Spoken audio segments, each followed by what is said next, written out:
There are days when I'm just really excited that I don't run a big studio because I get to work on what I want to work on, and I don't have to worry about, you know, the coronavirus causing me to not be able to film things. So what are the studios going to do? I mean, everything's shut down, and yeah, it's starting to open up a little bit here and there, but there's going to be a gap in the production schedule, which is going to make it hard to fill that ravenous content schedule that they've got started. Wait, what? Oh, so Warner Brothers is going to be releasing the Snyder Cut on HBO Max. Well, that makes sense. If you can't make new content, recycle the old. Brilliant! Let's talk about that on today's episode of Project Shadow. I have something to say.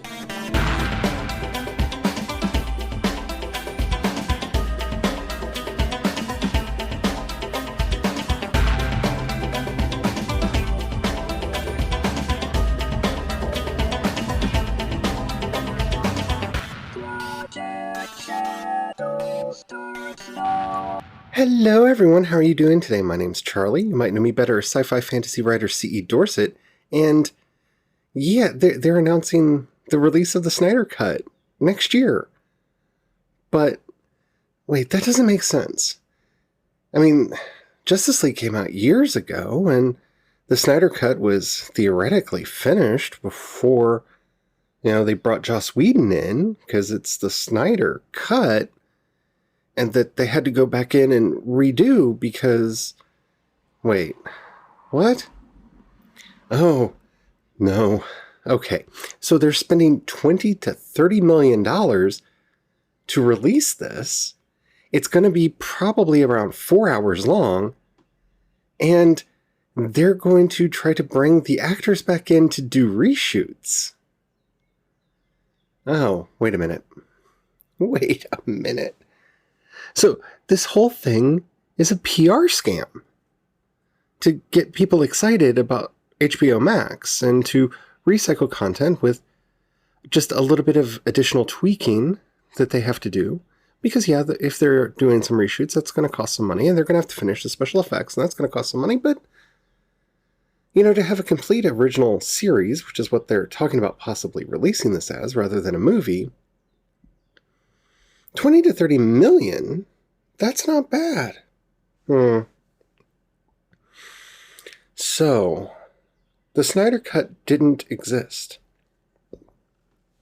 Apparently, they got some people together and they watched what did exist, and they made notes about what all they would have to do to actually finish it. Now, I'm not going to just fall off a cliff here and start going on and on and on about how this is a story about a movie that doesn't really exist, and that they're actually making it now and pretending that it existed all along just to placate fans, because let's be honest, that's not what's happening here. That's how it's being covered in a lot of places, but that's not what's happening here. They're not trying to placate the fan base. They're not trying to make anyone happy. Now, you see, this is as cold and calculated as it comes. They have a gap in their schedule. A big gap. They've already had to push back the release of Wonder Woman, and the Batman hasn't even started filming yet, and the stories from the behind the scenes on that are already epically problematic. They've got a problem. They're about to release HBO Max. Their new streaming service that's going to bring all of Warner Brothers into HBO. And they need content. But they can't make content because the coronavirus has shut everything down. So how are they going to get content? Well, that's simple. They're just going to repurpose old footage, maybe film a little bit of additional footage, finish off the special effects, and go, hey, look, we did what you wanted. No, it's not to cover up a gaping hole in our content schedule. And no, it's not because we need some PR, because, oh, that's right. Ruby Rose just left Batwoman. So they're going to have to completely recast and reboot that series in season 2. But no. This isn't about any of that. No. We're giving you what you asked for. We're giving you what you wanted. Aren't you happy? Be happy. Why aren't you happy? Yeah, that's really what this is about. See, they always would have had to have spent money on the so-called Snyder Cut no matter what, because it was unfinished. Since most of these films are shot against green screens, they would have had to have finished those shots. So they would have needed to spend that money no matter what. One does wonder why they're doing this. You see, not to put on a tinfoil hat, but let's have some fun and put on a tinfoil hat. This is probably not what's going on, and I seriously doubt that they're actually going to do this, because as with most conspiracy theories, it requires people to be smarter and more organized than they ever actually are in real life. But let's just have a wee bit of fun, shall we? So we're about to have to replace Ben Affleck with Robert Pattinson. So our Batman is changing. We're rebooting our Wonder Woman with Wonder Woman 84, I believe it's called. So that's changing. Who knows what they're going to do with Aquaman, because let's be honest, as long as they can put down a shirtless and near naked Jason Momoa on screen, a lot of us will go see it. Just cause. We're being honest here, right? So, we don't know what's going on. Ezra Miller has fallen from grace after that video showed up of him choking somebody out. It's not a good look. It's really not a good look. So we don't know what's going to happen with that version of The Flash. And, yeah. What if they were using this as a way to do that reboot? What if they bring Zack Snyder in to do some reshoots that actually bring this new version of Justice League into continuity with what they're planning on doing in the future? Because, there's some timey-wiminess in this, right? We've already seen that weird time travel scene with the Flash and all that.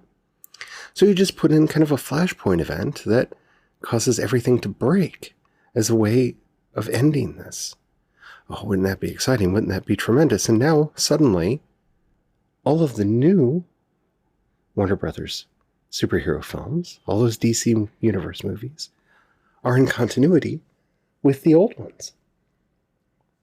Even though the actors are changing, and the storylines are changing, and the tone is changing, you could add in just a few choice scenes to bring all of that together. We've already had Ezra Miller show up in Crisis on Infinite Earths.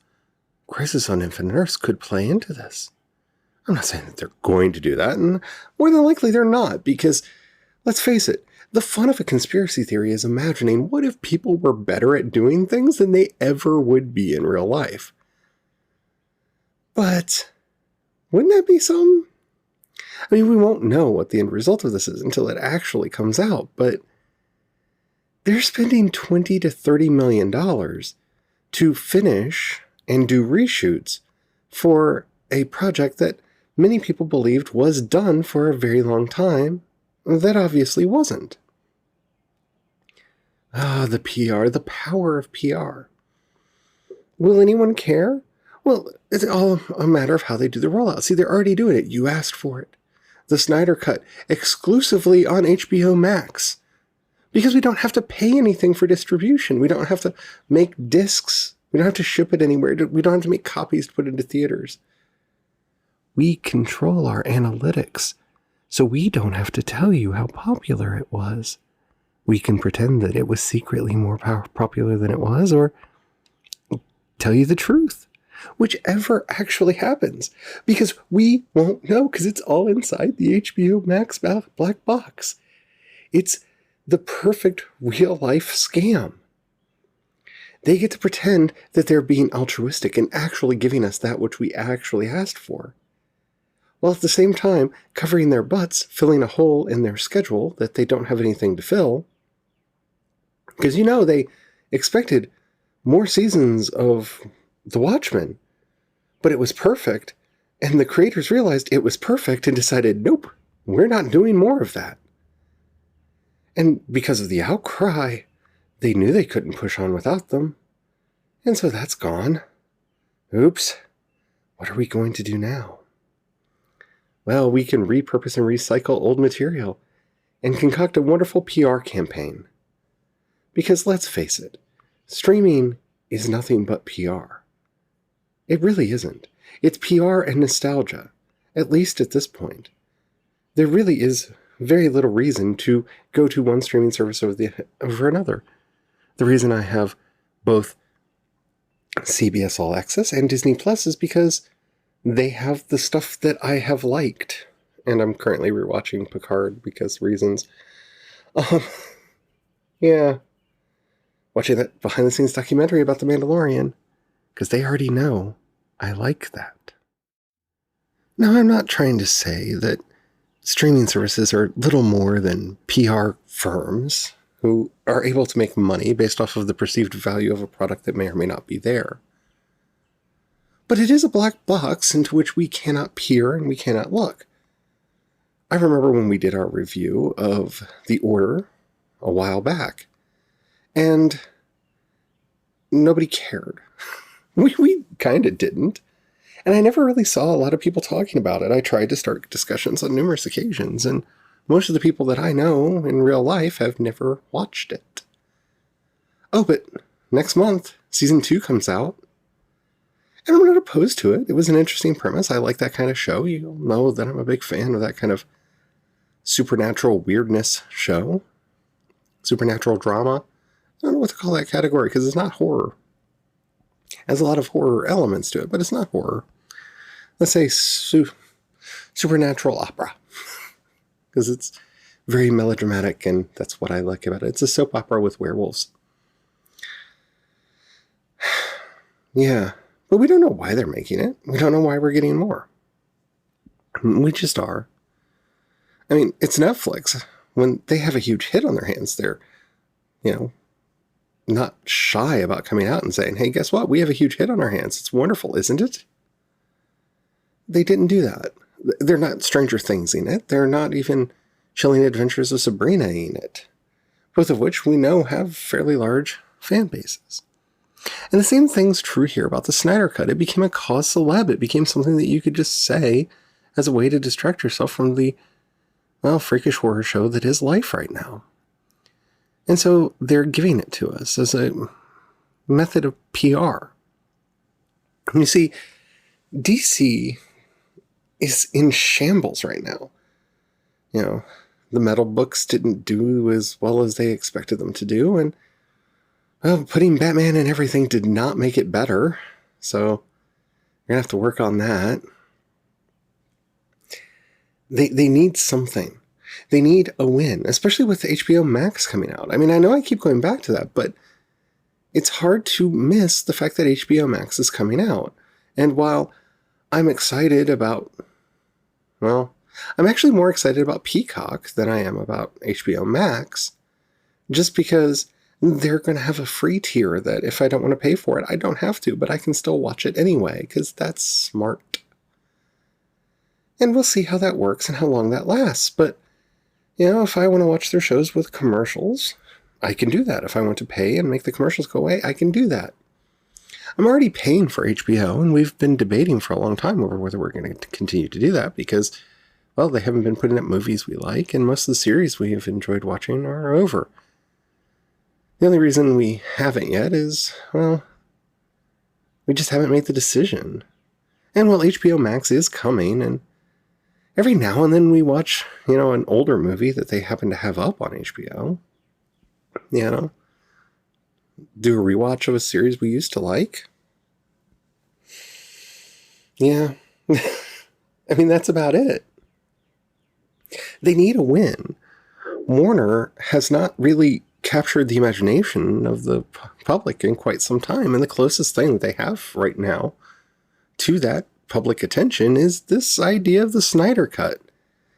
So by doing a simple PR move that's going to cost them $20 to $30 million, and well, for the rest of us, that sounds like a lot of money. When you think about how much marketing budgets cost, especially at these larger corporations, 20 to 30 million to finish, we'll just use the word finish, the Snyder Cut into whatever format it ends up taking. I'm personally thinking it's going to be a TV series that they're going to put out an episode at a time. And they're going to try to cut it to get as many episodes out of it as they possibly can. That way you have to be with them for longer than a month, longer than whatever the trial period's going to be, so that they actually get money from you, unless you wait until it's all out to binge it at the end. Yeah, that's not a lot of money for a major marketing push. And look at all the press that they're getting about it. Every channel that I pay attention to that talks about superheroes or sci-fi or media is talking about it. Hell, I'm talking about it. Money well spent. They're getting all manner of technically free PR that would have cost them a lot more money if they had had to pay for it. So $20, $30 million for a PR bump. Okay. But I really don't like the message that's being put out there. Oh, the pundits were wrong. No, the pundits were right. The Snyder Cut did not exist. That's why they're going to have to do reshoots. There wasn't a finished version of the film that got scrapped and that got mangled by Joss Whedon. That's not what happened. And it's important for us now to remember that that was the narrative behind the Release the Snyder Cut movement for the most part. That there was a perfectly good version of the film that existed, and they decided to mess it up for reasons. No, that is not what happened. And we're seeing that now with this budget for fixing and finishing the movie, which I'm going to stop saying movie soon because let's admit it, it's going to be a series. And this is a problem, I think, for all creators going forward. I'm not opposed to creators being able to go back and fix their work. George Lucas going back and doing whatever he wants to with the original movies for as long as he did, even with the addition of McClunky, which is weird. Okay, I may not be a fan of all of the alterations that he made to them, but that's George's work, not our work. It's not my place to tell a creator what they can and cannot do with their work. That kind of auteur theory can work with somebody like a George Lucas. He owned the company. He owned the rights. He wrote it. It was his. Zack Snyder is not an auteur. He's a hired gun. He's somebody that gets brought in to work on other people's material. With a few exceptions that we're not going to talk about right now because as much as I like going into trash fires, I'm not in the mood right now. So here we are.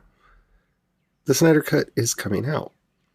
We're pretending that it is the right of this creator to have their work seen the way that it wants to be made.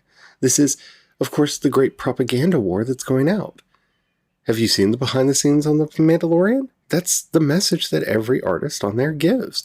And I'm not opposed to that. I don't even think that it's necessarily a lie that they kind of let them do what they wanted to do.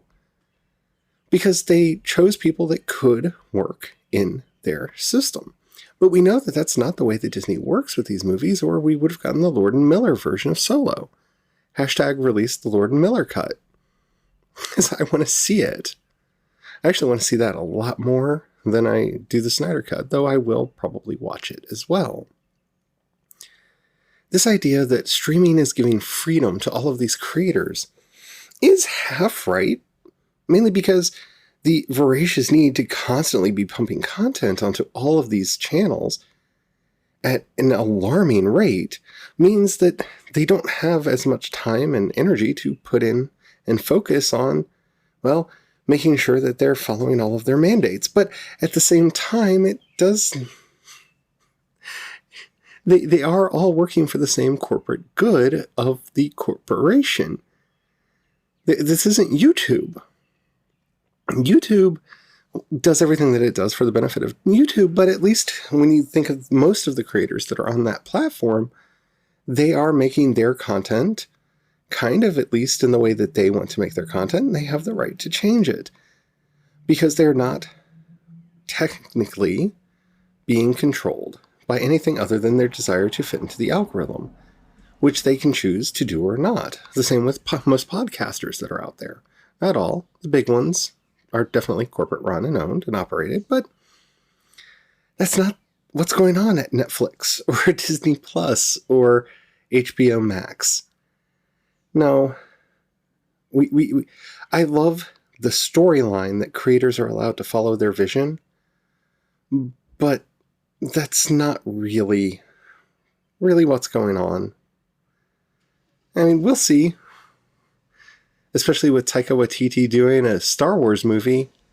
Can't wait to see what that looks like, because I've seen quite a few of Taika's movies and I love them. But it'd be interesting to see what he comes up with for a Star Wars film and whether or not he gets kicked out like Lord and Miller did. Or whether he plays ball. We'll see. But I don't like this whole argument because it falls flat for me. It really does. So in summary, am I excited about this? No. I don't think Zack Snyder is a particularly good filmmaker in general. Will I watch it? It's got Batman in it. Yes, I'm probably going to watch it because I'm that person. But yeah, I think that about sums it up. The sigh, I mean. Yeah. I hope you enjoyed this episode. If you have any questions, comments, or topics you'd like to hear discussed on the show, down in the show notes, you'll find a link to the voice message system. Keep it short, keep it clean, so I can use it on the show. I would love to hear from you. If you have $1 you can pass my way, in the show notes you'll also find a link to the listener support and my Patreon. Thank you to everybody who does that, and I really couldn't be doing this without you. If you don't have any money right now or you don't feel like giving, that's perfectly all right, but maybe share the podcast with people that you think would like it or anything that I do. Because I've got stuff in the works. I really do. I know I keep saying that, but I'm getting tired of announcing things and having my brain betray me. So you'll hear about it soonish. Thank you to everybody who has done everything over the years. You are amazing. And yeah, until next time, stay well, stay safe, and don't forget to have the fun. Bye.